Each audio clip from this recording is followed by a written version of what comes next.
G'day, this is Peter. And Aryan. We've got the Typhoon Goni inbound behind us. It is 7 a.m. in the morning, and we were actually thinking that the typhoon would hit us a bit earlier because they said it would be Monday morning that we would feel it. But I'm starting to wonder maybe we're having some good luck here in Subic because it's just drizzling at the moment. There's no wind. It's just like the calm before the storm. And it might be going a bit more south, so we're probably lucky here. I think that's the good news. The bad news is the Bicol region, because Arian's Bicolana has been hit very hard. And tell them what's going on, babe. So Bicol was hit signal number 5. It was signal number 5 yesterday, and the last time I spoke with my relatives was yesterday morning. So I haven't heard from them since yesterday, so I'm really worried. So Arian got a video from her relatives just showing the wind speed and the damage that it's doing, and we'll show you that video now.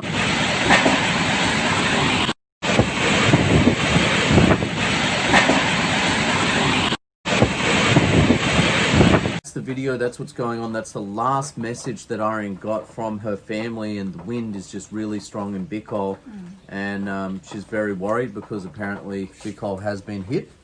Yeah, I think it has slowed down for us, but we don't know because someone else said that maybe in an hour it will reach us and that it's kind of traveling a different path and we will feel it in the next hour.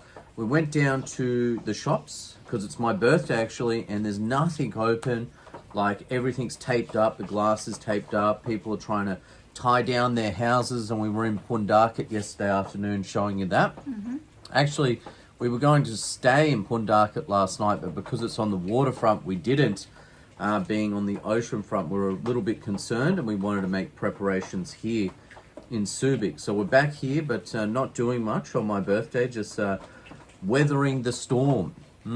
And Ruby last night, her family's in Bicol and they live near the water, near the ocean front in Bicol, and she's not on the vlog today, but she was hardly speaking yesterday because same problem.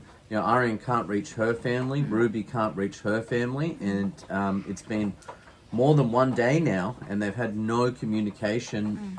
Signal number 5, there's a bit of emergency out there in the Bicol region, so it's more Ruby's more worried because her place where her parents live is near the beach, and at the back of their house there's a falls, so there's always mud and rocks and so she's worried since flooding.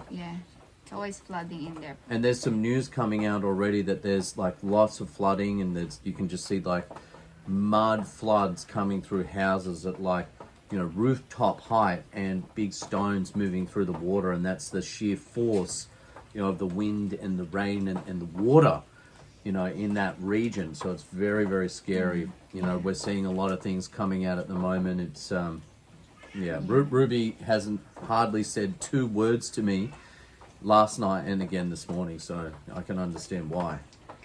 It wasn't our main it wasn't our main hometown who got mainly hit. Oh no? Yeah, but it's still it number 5. It is nearby, signal 5. It's still signal number 5, and I have 2 elderly. I have 2 grandparents there, so I'm worried. So where they live, is it high or is it a bit more low?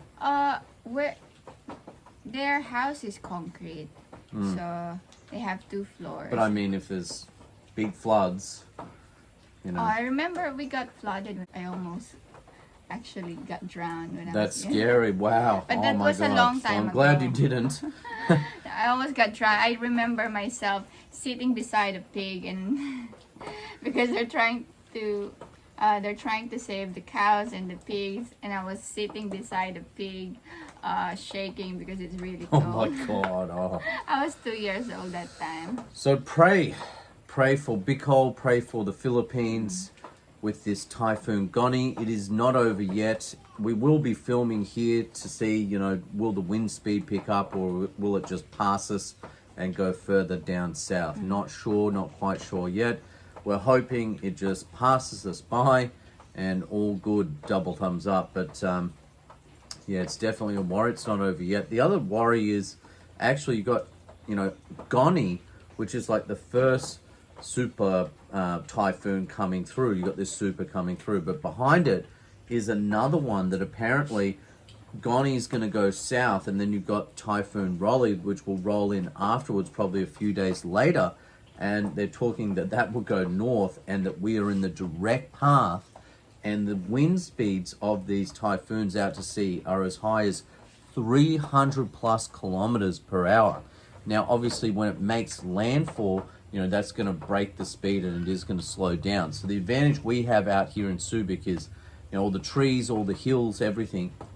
It has to make landfall on the other side of the Philippines and get all the way across to us. So hopefully, by the time it reaches us, maybe it dies down, it dissipates, or just slows down, so we don't sustain heavy damage.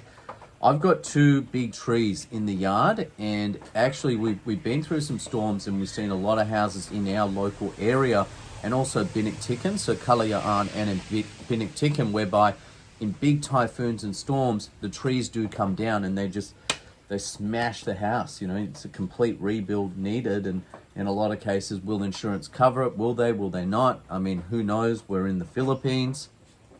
It's scary stuff. So I was talking to my neighbor just the other day saying, if we get through this, we might consider cutting down these 2 trees, because it is very, very worrisome, when you think you've got these great big trees and then a super typhoon comes in at 100-kilometer wind speeds. The rain I'm not too worried about, that the wind speed comes down and the tree comes down. And just the other day, and we did a video on this, one of the trees did come down. Yeah. And that wasn't even a super typhoon. I mean, it was just bad wind and rain, and boom. Like you can see up there, there's, the tree snapped in 2. So half the tree went flying, and we lost some pots, some big trees, and a few palm throngs flying around there. So it's been a pretty full-on week when it comes to weather. Yeah, so let's pray for the Philippines, and let's hope that it's not as bad as Yolanda. Like, a lot of people died. I've seen people died already, but I hope it's not that many. Well, yeah, I hope no one dies, but yeah, if people do, I hope the numbers are on the low side, and yeah, it's not as bad as previous super typhoons. It's very scary. My thoughts go out to all those affected by the super Goni typhoon and Rolly, and we're not out of the woods yet. I think they don't have the the real status on how many people got hurt. Well, we have to wait and see. Yeah, we have to wait and see. Like I said, we're not out of the woods yet. Yeah. So let's just hope and pray. And let's pray. I feel really sad for those people who lost their houses, Be safe, everybody. Thanks for watching, and bye for now. Bye-bye.